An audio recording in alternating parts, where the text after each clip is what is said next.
Hey guys, today I'll show you how you can turn off the touchscreen on your laptop. So let's get started. First, go to the search bar on your Windows laptop and type in Device Manager.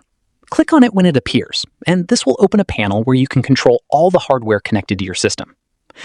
Once you're inside Device Manager, look for a section called Human Interface Devices. Click the small arrow next to it to expand the list. This section contains all the input-related hardware connected to your laptop.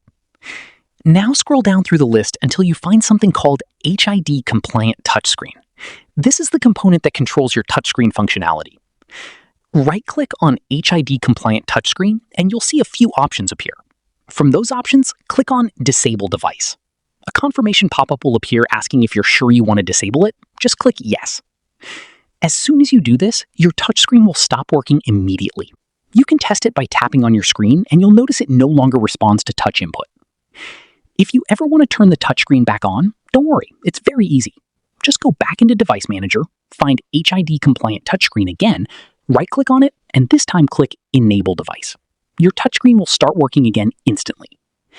This method is completely safe and doesn't uninstall anything. It simply disables the feature, so you can switch it on or off whenever you want. That's it. I'll be back with more in the next video.